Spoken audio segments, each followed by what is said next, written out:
हरि मिल जाते हैं, करती है कृपा प्यारी। किस पर करती है? जो वृंदावन जाते हैं, जो राधा नाम गाते हैं।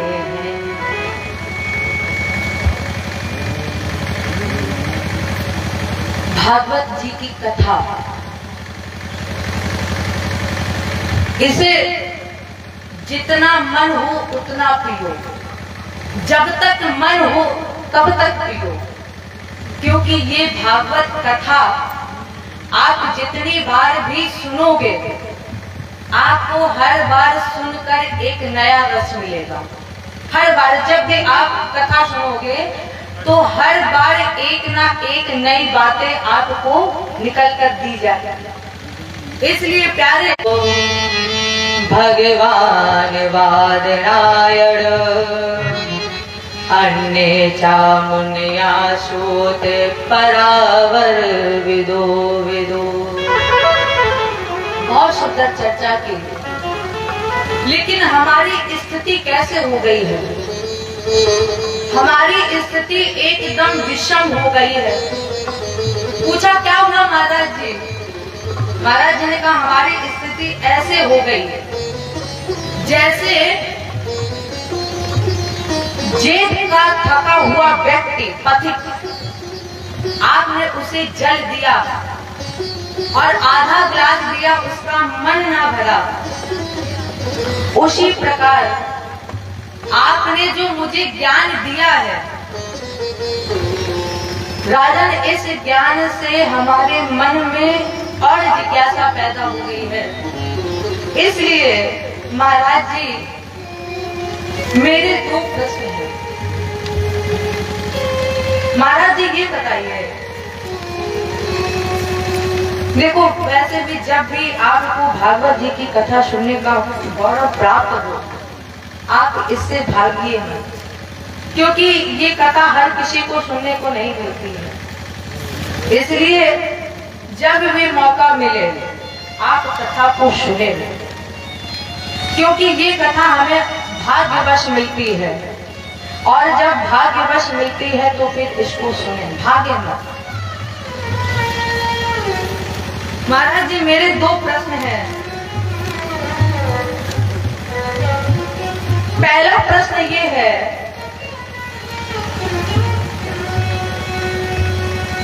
कि जन्म से मृत्यु तक व्यक्ति क्या करे जिससे उसका कल्याण हो जाए, और वो व्यक्ति क्या करे जिसकी मृत्यु संग निकट है, जो जल्दी मरने वाला है, उसे क्या करना चाहिए? और आपने जो मुझे चर्चा सुनाई है, इससे मेरे मन में और जिज्ञासा पैदा हो गई। उस जिज्ञासा से महाराज जी मेरे 6 प्रश्न हैं। पहला प्रश्न ये है कि मनुष्य के परम कल्याण का साधन क्या है? दूसरा प्रश्न, हमारे हिंदू धर्म में बहुत से देवी देवताएं हैं, बहुत से ग्रंथ हैं, किसकी पूजा करें किसकी ना पूजा करें, किसको पढ़े किसको ना पढ़े। महाराज जी इसका सार क्या है? मेरा तीसरा प्रश्न है, वो अजन्मा है, अविनाशी है, तो फिर उसका जन्म कैसे हुआ? चौथा प्रश्न, अगर वो धरा धाम पर आए तो कितने स्वरूपों में आए, और जब वो अनाम है तो फिर उसके नाम कैसे पड़े? पांचवा प्रश्न है, भगवान के 24 अवतारों में एक अवतार है भगवान श्री कृष्ण जी का। तो महाराज जी हम जानना चाहते हैं, देवक्या वसुदेवस्य जाको यत् चिकीर्ष्या वसुदेवे भगवत भक्ति। वसुदेव और देवकी की भक्ति से वासुदेव भगवान जी का प्राकट्य हुआ। तो महाराज जी ये वृत्तांत मुझे सुनाइए, कृष्ण जन्मोत्सव का सुंदर वृत्तांत। छठा प्रश्न है कि जब भगवान धराधाम को छोड़कर गए तो कलयुग आ गया। कृष्ण ने परम धाम गमन करते ही इस धराधाम पर कलयुग प्रवेश कर गया। और जब कलयुग प्रवेश कर गया तो कलयुग में ना तो धर्म है, ना ज्ञान है, ना विवेक है। आपने सुना होगा कलयुग धर्म ना ज्ञान विवेकु, राम नाम अवलंबन एक। तो फिर जब कलयुग में ना धर्म है, ना ज्ञान है, ना विवेक है, तो फिर धर्म की रक्षा किसने की? धर्म की सुरक्षा कैसे हुई? इसलिए महाराज जी मेरे ये 6 प्रश्न हैं। उसमें से पहला प्रश्न है कि मनुष्य के परम कल्याण का साधन क्या है? सूत जी ने कहा, राजन, मनुष्य के परम कल्याण का साधन है केवल और केवल निर्विवाद, निश्चल और निष्कपट भक्ति। वो भक्ति जिस भक्ति में कोई मांगने की कामना ना हो, वो भक्ति सच्ची भक्ति है। और ये भक्त की अभिलाषा होती है कि जीवन बीत भी सकता है, जीवन कब बीत जाए किसी को पता नहीं चलता। और जब भक्ति को हम कोई क्रिया मान लेते हैं, तो जब हम भक्ति को क्रिया मानते हैं वहां पर बात बिगड़ ही जाती है। कभी भी वो बात परमात्मा से बनती नहीं है। इसलिए जब भी भक्ति करो कोई काम मांगने की कामना ना हो, निर्विवाद, निश्चल, निष्कपट भक्ति। और अब क्या, लोगों को देखते हैं तो मंदिर जाते हैं अगर, तो कुछ माताएं ऐसी होती हैं जो अपने बेटे की मार्कशीट लेकर जाती हैं और कहती है, हे प्रभु, मेरे बेटे की मार्कशीट नौकरी लगवा दो तो हम 101 का प्रसाद चढ़ाएंगे। अब आप सोचो क्या परमात्मा तुम्हारे बेटे की मार्कशीट लेकर इधर उधर घूमेंगे? ना जाने कितने लाखों की भीड़ होती है। और सच्ची भक्ति वो भक्ति होती है जिसमें कोई भी मांगने की कामना ना हो।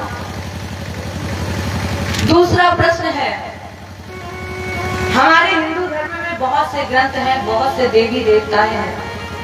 किसी जितना भी घर से दूर मंदिर होगा, लोगों की श्रद्धा उतनी ही अधिक होगी। आपने देखा होगा कोई पास वाले मंदिर में जल्दी जल्दी कोई जाता नहीं है, लेकिन दूर वाले मंदिर में हर महीने का पहुंच जाए। आप ये मंदिर में पहुंच गए हैं तो आप उनसे ईर्ष्या मत करो।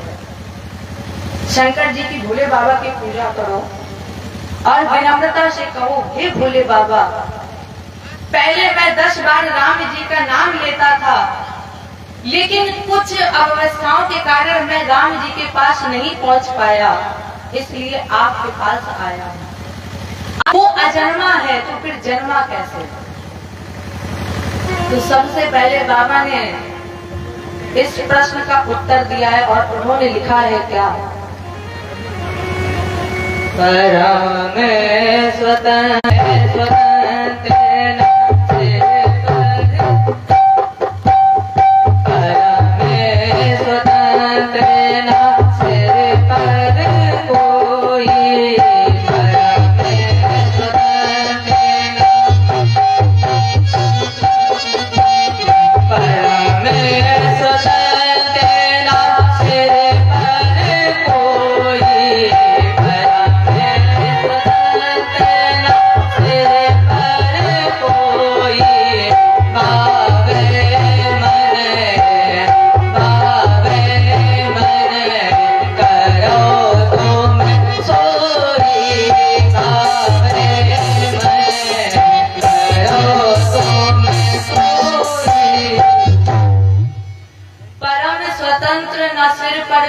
भावे मने करो तुम।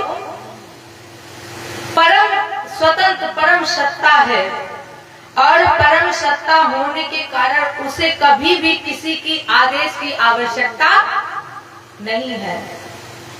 तो फिर जन्मता कब है? कब परमात्मा इस धराधाम पर आते हैं? बोले, जब जब होए धर्म के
जब होए धर्म के हानि, बाढ़ असुर अधम अभिमानी, तब तब धरि प्रभु विविध शरीरा, हरहि कृपा निधि सज्जन की। कब आता है? जब जब अधर्म बढ़ता है, तब वो परमात्मा इस धरा धाम पर आता है, धर्म की सुरक्षा करता है। परमात्मा धर्म की सुरक्षा के लिए इस धरा धाम पर आता है। सूद और परीक्षित संवाद। भगवान कृष्ण गए, कलयुग आया, तो धर्म की रक्षा कैसे हो? इसके लिए राजन तुम्हें परीक्षित के प्रश्नों का उत्तर श्रवण करना चाहिए, जो सुखदेव जी ने राजा परीक्षित को श्रवण कराया। सूत जी ने कहा, महाराज जी सुनाइए। उसको सुनने से पहले राजन ये जानिए कि श्रीमद् भागवत कथा है क्या? क्या है कथा? ये थोड़ी ना कि अब हमें भागवत करानी, हमें भागवत के बारे में कुछ पता ही नहीं। भागवत को समझना, भागवत मन को शांति देने वाली समस्त बीमारियों की औषधि है।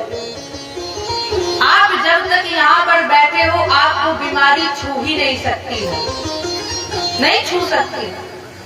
लेकिन फिर भी कुछ लोगों को छू सकती है। किसे? जो यहाँ पर बैठा तो है, लेकिन उसका मन कहीं और है, उसको बीमारी छू सकती है। प्यारे भागवत जी की कथा समस्त बीमारियों की एक औषधि, एक दवा। दैविक दैविक मानसिक, चाहे होए भव की व्यथा, सब रोगन की औषधि एक है श्रीमद् भागवती कथा। इसको किसने लिखा, क्यों लिखा, इसको लिखने का उद्देश्य क्या है? सबसे पहले आप ये जानिए, इसके बाद हमें और आपको कथा श्रवण करनी चाहिए।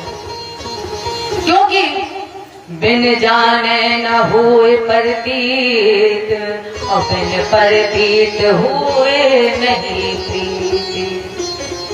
भागवत, भागवत में वर्णमाला के 4 अक्षर हैं, भा, ग, वा और ता। भा माने भक्ति, गा माने ज्ञान, वा माने वैराग्य। जब आपके अंदर भक्ति होगी, ज्ञान होगा, वैराग्य होगा, तो जो सबसे अंतिम गति है ता, ता माने त्याग। जब आपके अंदर ज्ञान होगी, भक्ति होगी, वैराग्य होगा, तो अपने आप ही त्याग आपके अंदर पैदा हो जाएगा। और त्याग हमारे और आपके लिए केवल मुक्ति का साधन है, केवल और केवल मुक्ति का साधन। या यहाँ पर भागवत जी का दूसरा मतलब है, भागतस्य सर्वलोकेषु गतिर्तस्य अलौकिकी, वरणं सर्वशास्त्रेषु तरस्यामि भवामि कुतो। भागतस्य, भागवतास का सूचक है, तब वह निश्चित है कि भव सागर से पार हो ही जाता है। अगर आपके इस नर तन में हर एक सांस में परमात्मा है, तो आपका कल्याण निश्चित है। इसीलिए तो कहा गया है, हर सांस में हो सुमिरन तेरा, यूं बीत जाए जीवन में। ये भक्त की अभिलाषा है। जीवन बीत भी सकता है, यहाँ पर बात केवल और केवल सुमिरन की है, केवल और केवल बात सुमिरन की। फिर कह रहे हैं कि यहाँ पर बात क्रियाओं की नहीं है। भक्ति को जब हम कोई क्रिया देते हैं तो वो हमेशा बात बिगड़ जाती है। भक्ति कभी क्रिया के अधीन हो ही नहीं सकती। जैसे सूर्य की किरण, किरण तो है, सूर्य की किरण तो है, लेकिन सूर्य नहीं है।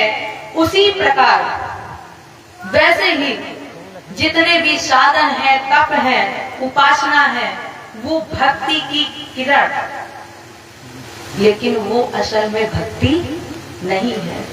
भक्ति वो है जिसके हर एक सांस में केवल और केवल परमात्मा हो। इसलिए हर सांस में हो सुमिरन तेरा, यूं बीत जाए जीवन में।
यहाँ पर चरण, दो चरण है, यानी त्याग और वैराग्य, दोनों चरण है।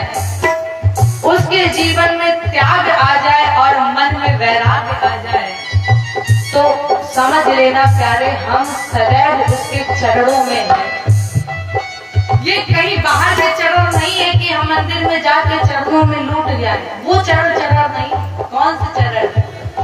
जिसके जीवन में त्याग और मन में वैराग्य हो, कोई राग ना हो, सिर्फ त्याग और वैराग्य हो, कोई आसक्ति ना हो, सिर्फ परमात्मा की सेवा हो। इसलिए कहिए प्यारे, क्या नैनों की खिड़की से तुझको पल पल में निहारो, नैनों की खिड़की से तुझको पल पल में निहारो, मन में बिठायो तेरी आरती उतारो, मन में बिठायो तेरी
परमात्मा दिखाई दे।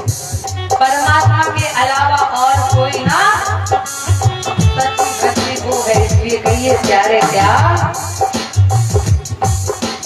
जो भी तेरा प्यारा हो वो मेरे दिल का प्यारा हो, जो भी तेरा प्यारा हो वो मेरे दिल का प्यारा हो, मेरे सर का ताज मेरी आँखों का तारा हो, मेरे सर का ताज मेरी आँखों का तारा हो, सब में निहारूं रूप सुनहरा तू बीत जाए जीवन मेरा, हर सांस में हो सुमिरन तेरा तू बीत जाए जीवन मेरा हो।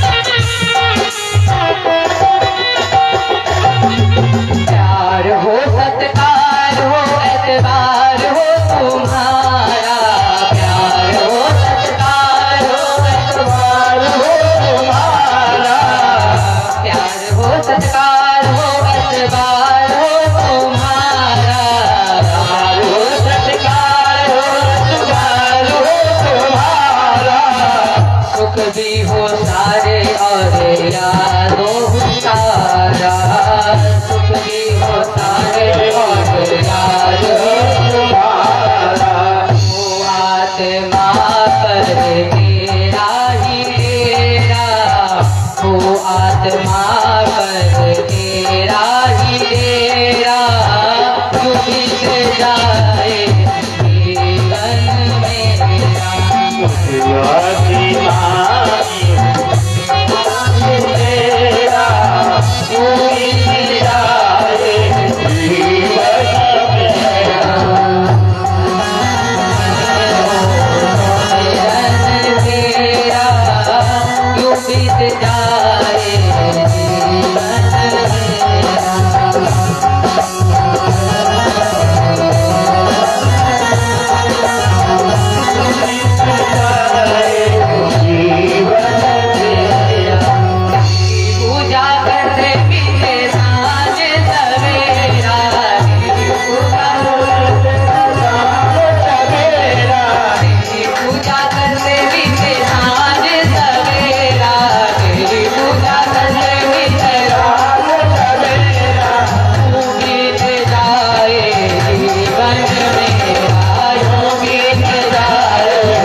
सांस में हो सुमिरन तेरा, यूं बीत जाए जीवन।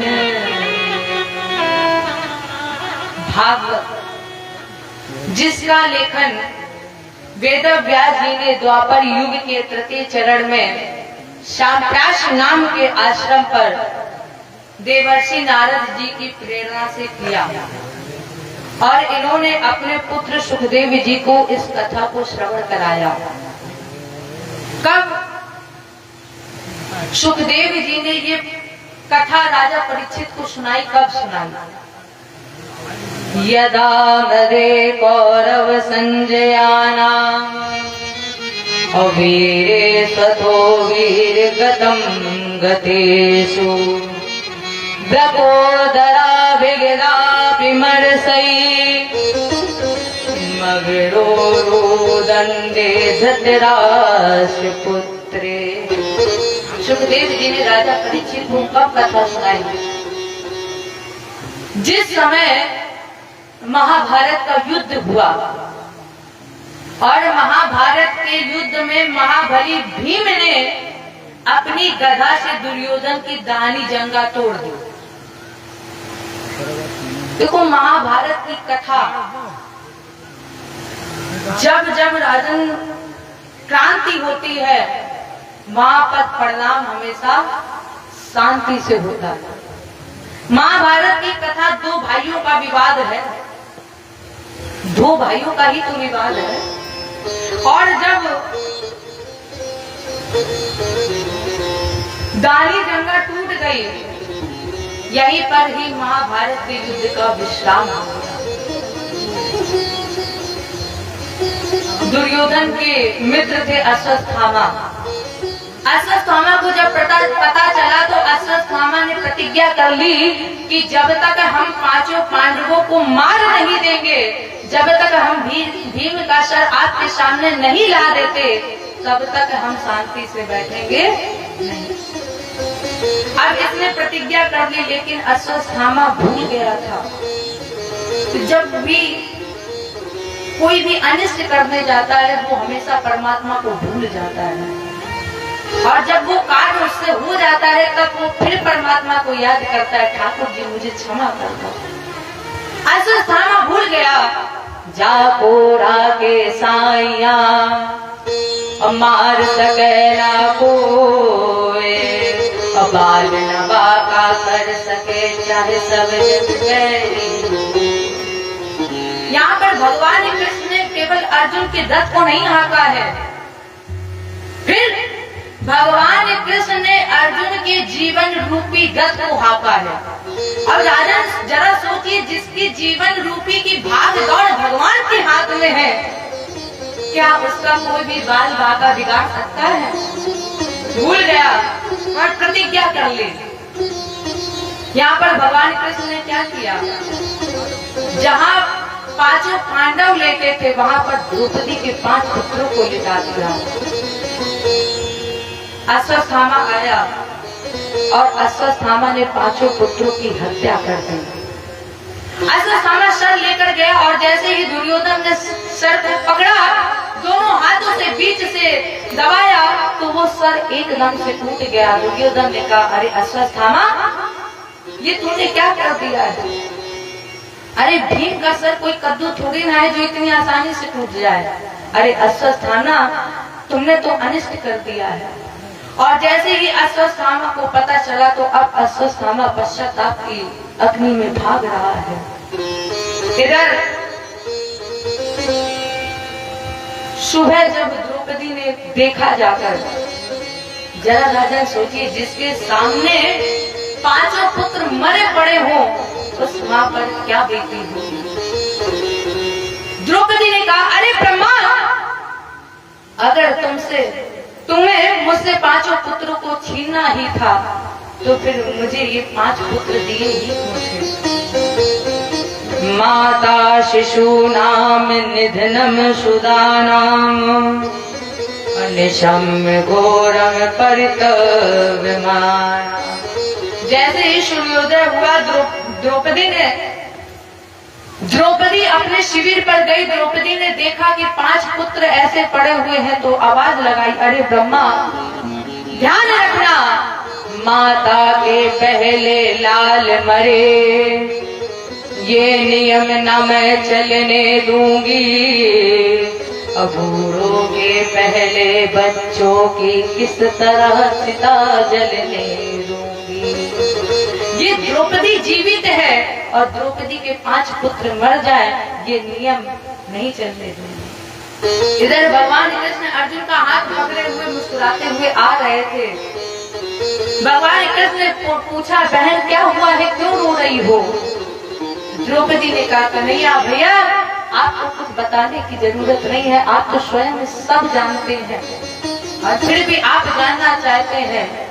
आज द्रौपदी ने जैसे ही कन्हैया को सारी बातें बताई, अर्जुन भाग खड़ा हुआ। अब अश्वत्थामा आगे आगे भाग रहा है और अर्जुन पीछे पीछे भाग रहा है। अश्वत्थामा अपने आप को बचाने के लिए ब्रह्मास्त्र का प्रयोग किए। अर्जुन ने अश्वत्थामा को पकड़ा और भगवान के सामने लाए और कहा, कन्हैया न्याय करो। भगवान कृष्ण ने कहा, अर्जुन बाल हत्यारे की सजा क्या है? अर्जुन ने कहा, मृत्युदंड। भगवान ने कहा, तो फिर मार दो इसे।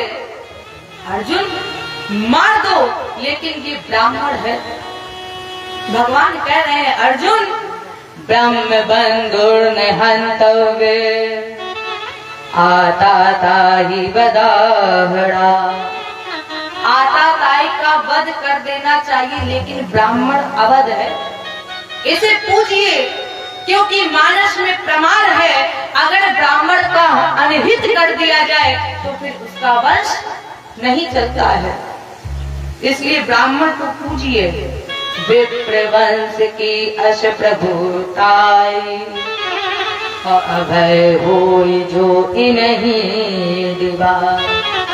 जैसे ही भगवान ने कहा, अर्जुन ब्राह्मण को पूजो और अगर इसका सामाजिक बहिष्कार कर दिया जाए तो फिर उसका वंश नहीं चलता है। तो अर्जुन ने यहीं पर अश्वत्थामा को सामाजिक बहिष्कार कर दिया और सामाजिक बहिष्कार करने के बाद इधर जब भगवान कृष्ण द्वारका की ओर जाने की तैयारी कर रहे थे तो सभी लोग भगवान की विदाई में आए और सबसे अंत में आई है बुआ कुंती। बुआ कुंती ने प्रणाम किया, कृष्णाय वासुदेवाय।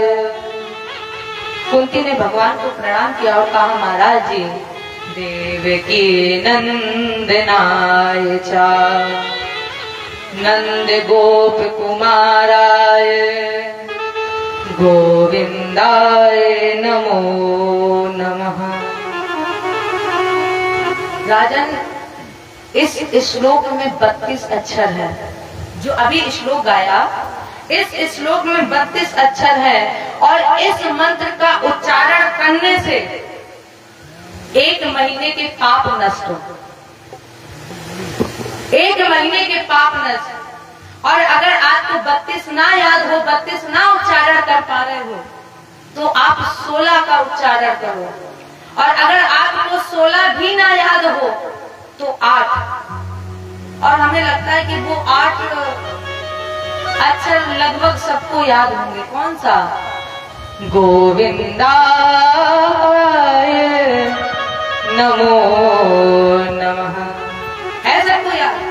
अगर आप 32 ना, कम से कम ये 8 अक्षर जरूर रोज मंत्र जाप करें और इस मंत्र का जाप करने से आपके 1 महीने के सारे पाप नष्ट हो।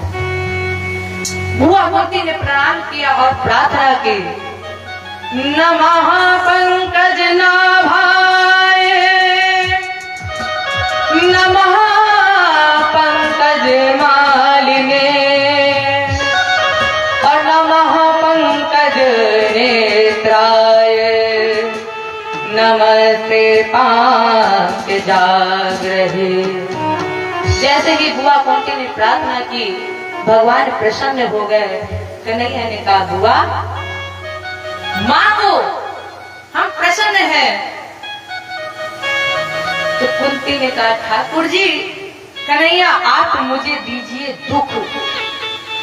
कन्हैया ने कहा, बुआ एक बात बताओ, आपको अभी तक जीवन में केवल दुख ही दुख मिला है, सुख कभी नहीं मिला, और आज जब आपको अवसर मिल रहा है, अच्छा आप ही बताइए, आपके सामने परमात्मा हो और आपसे कहे मांगो, तो आप क्या मांगोगे? सुख मांगोगे कि दुख मांगोगे?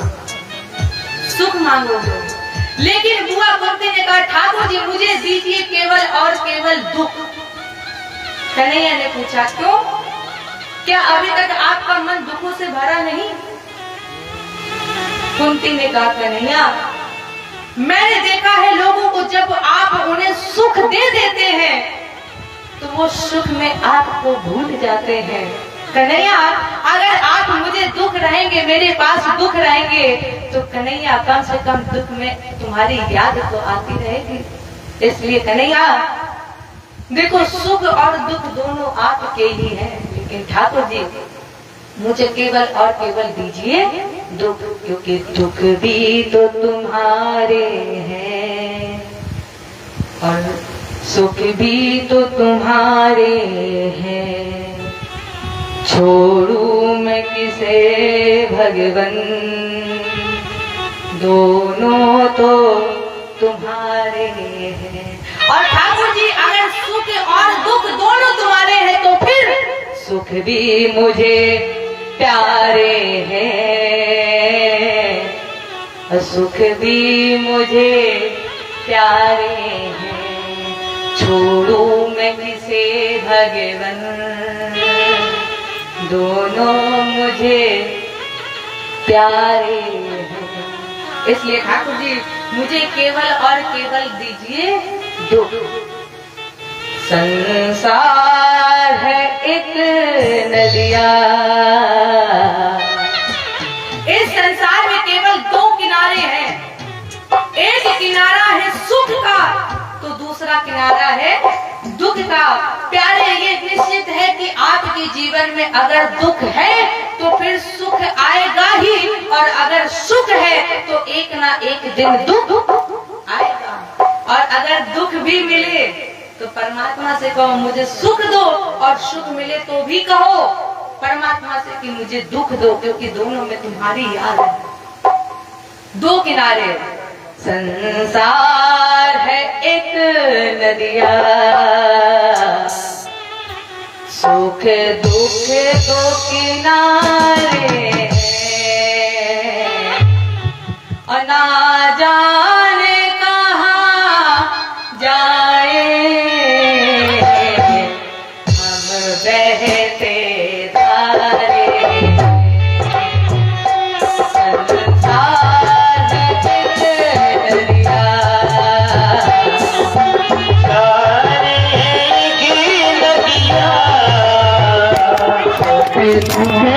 किनारे हैं, ना जाने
संसार में कोई किसी का नहीं होता, सब सुख के साथी है।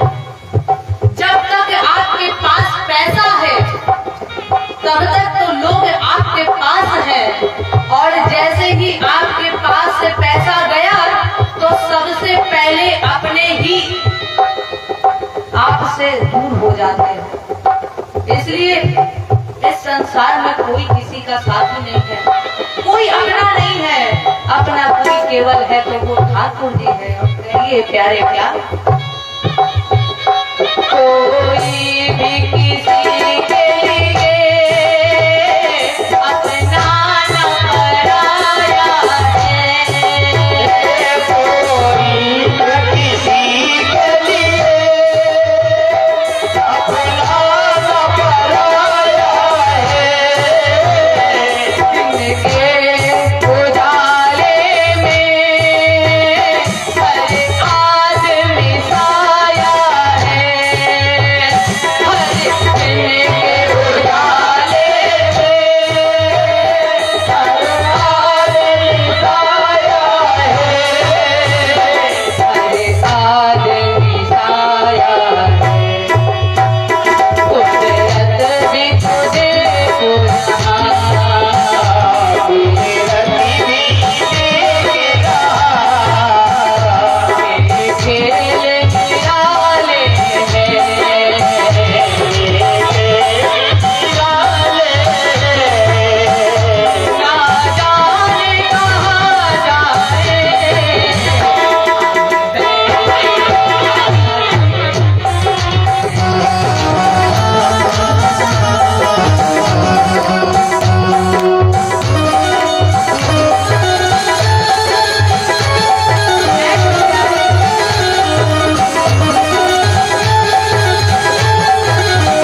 से पाप ना किए हो। हर एक जीव ने, हर एक मनुष्य ने, हर एक इंसान ने कभी ना कभी जीवन में पाप जरूर किया है। तो ठाकुर जी, आपने उन मनुष्यों में से चुन चुन कर जो फूल थे वो आपने अपने पास निकाल लिए।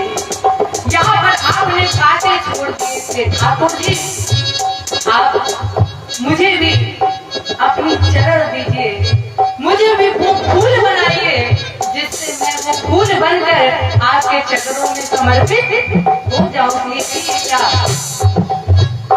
है कौन वो दुनिया में ना पाप किए जिसने, है कौन दुनिया में ना पाप किए जिसने, बिन फूल के कांटों से है फूल चुने जिसने,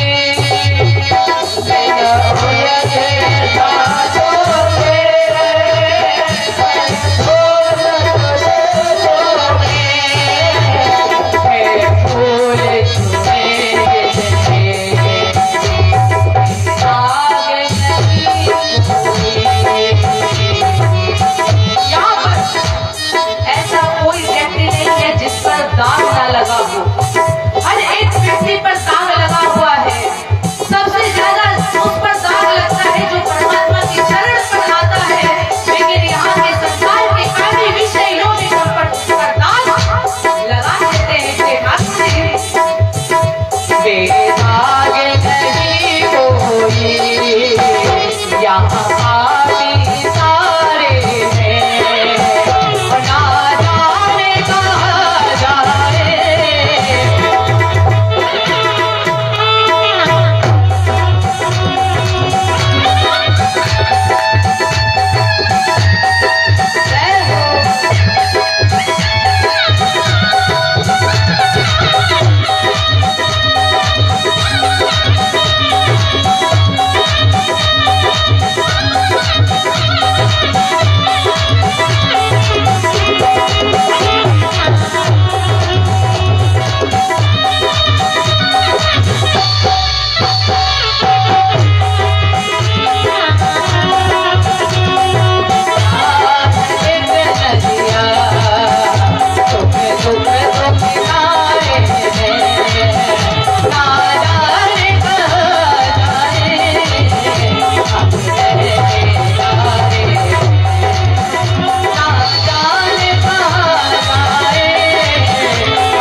बादल बनती है, इस बनने बिगड़ने के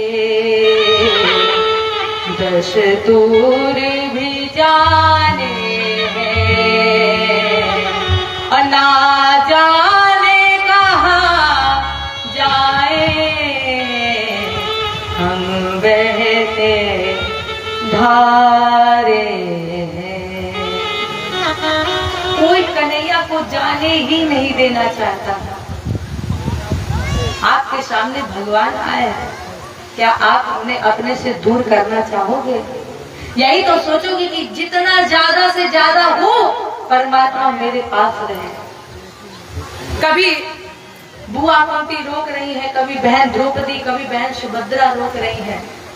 तो भगवान बोले बुआ ठीक है, कोई जाने नहीं दे रहा है तो आज हम रात में यहीं पर विश्राम करते हैं। रात में विश्राम किया। अचानक भगवान की दृष्टि खुल गई।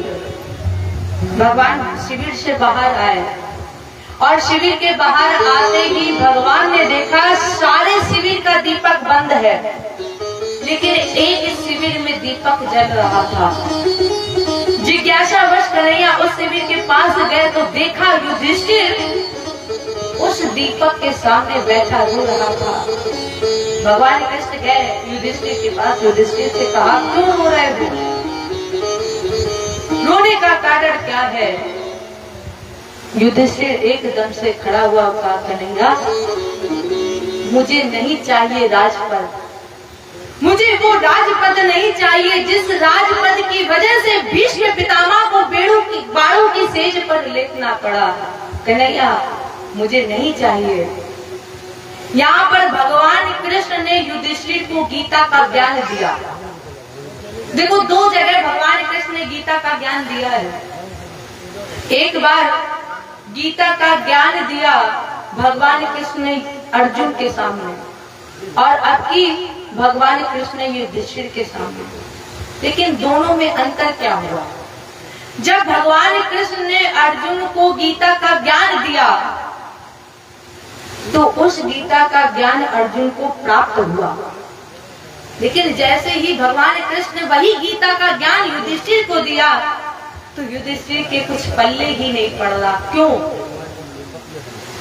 क्योंकि युधिष्ठिर भगवान कृष्ण को अपने से छोटा मानते थे, और कोई बड़ा व्यक्ति, बड़ा भाई कोई भी हो, बड़ा हो, वो कभी भी छोटे की बात मान ही नहीं सकता। बड़ा भले ही गलत चल रहा हो, लेकिन छोटा अगर बोल दे नहीं भैया ये गलत है, तो वो बड़ा एकदम से डांट के बोलेगा अरे तू बैठ, तू क्या जाने, तू तो छोटा है। ये तो आजकल चल ही रहा है, कोई किसी की बात सुनता ही नहीं। तो युधिष्ठिर भगवान कृष्ण को अपने से छोटा मानते थे, इसलिए जब गीता का ज्ञान दिया तो युधिष्ठिर के पल्ले ही नहीं पड़ा। भगवान ने पांचों पांडवों को लिया और बहन द्रौपदी को लिया और पहुंचे कहां पर, जहां पर भीष्म पितामह बाणों की सेज पर लेटे हुए थे। भगवान पीछे हो गए और अर्जुन युधिष्ठिर को आगे कर दिया। अर्जुन ने प्रणाम किया, बाबा मैं अर्जुन आपको प्रणाम करता हूँ। भीष्म पितामह ने आशीर्वाद दिया, अब इधर उधर देख रहे हैं। अर्जुन ने पूछा किसे देख रहे हो?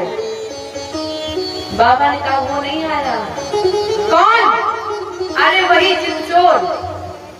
और जैसे ही भगवान ने कहा, बाबा ने कहा, भगवान ने एकदम से पीछे किया और स्वयं भगवान कृष्ण आगे आ गए। जय बोले कृष्ण भगवान की जय, जय श्री राधे। आइए एक बार प्यारा सा नाम गाते हैं और कहते हैं आज हमारे समझ में मंगलवार है ना, और मंगलवार है, हनुमान जी ना आए ये तो हो ही नहीं सकता है। आइए हनुमान जी को मनाते हैं और बुलाते हैं, कहते हैं क्या? वो की जो केसरी के लाल मेरा छोटा सा का, केसरी के लाल मेरा, केसरी के लाल मेरा छोटा सा का, केसरी के लाल छोटा का, मेरी राम जी से कह देना जय सिया राम, मेरी राम जी से कह देना जय सिया राम, मेरी राम जी से कह देना जय सिया राम, मेरी राम जी से कह देना जय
कम से कम बगल वाले को तो सुनाई दे कि क्या कहना है। मेरी राम जी से कह देना। ऐसे हनुमान जी थोड़ी ना आएंगे, कैसे आएंगे? और इस समय तो वैसे भी भगवा चढ़ा हुआ है सबके ऊपर। तो कहिए क्या, जय सिया राम। अरे अब तो बोल दो जय सिया राम। अच्छा, मतलब ये है उल्टी गंगा बहती, जितना धीरे हम बोलेंगे उतना ही तेज आप बोलोगे। तो ठीक है, धीरे बोले आप लोग, तेज बोलिएगा। जय सिया राम, जय सिया राम। वो अपने राम जी से कह देना जय सिया राम, अपने राम जी से कह देना जय सिया राम, अपने राम जी से कह देना जय सिया राम। महाबली महायोद्धा महासंत तुम हो, महाबली महायोद्धा महाबली महायोद्धा महासंत तुम हो, महाबली महायोद्धा जाते झुके हुए बाबों में बसंत तुम हो, जाते झुके हुए बाबों में बसंत तुम हो। तेरी धरती से आत्मा को मिलता है, तेरी धरती से आत्मा तेरी धरती से आत्मा को मिलता है, तेरी धरती से आत्मा को मिलता है। मेरी राम जी से कह देना जय सिया राम, मेरी राम जी से कह देना जय सिया राम, मेरी राम जी से कह देना जय सिया राम, मेरी राम जी से कह देना जय सिया राम।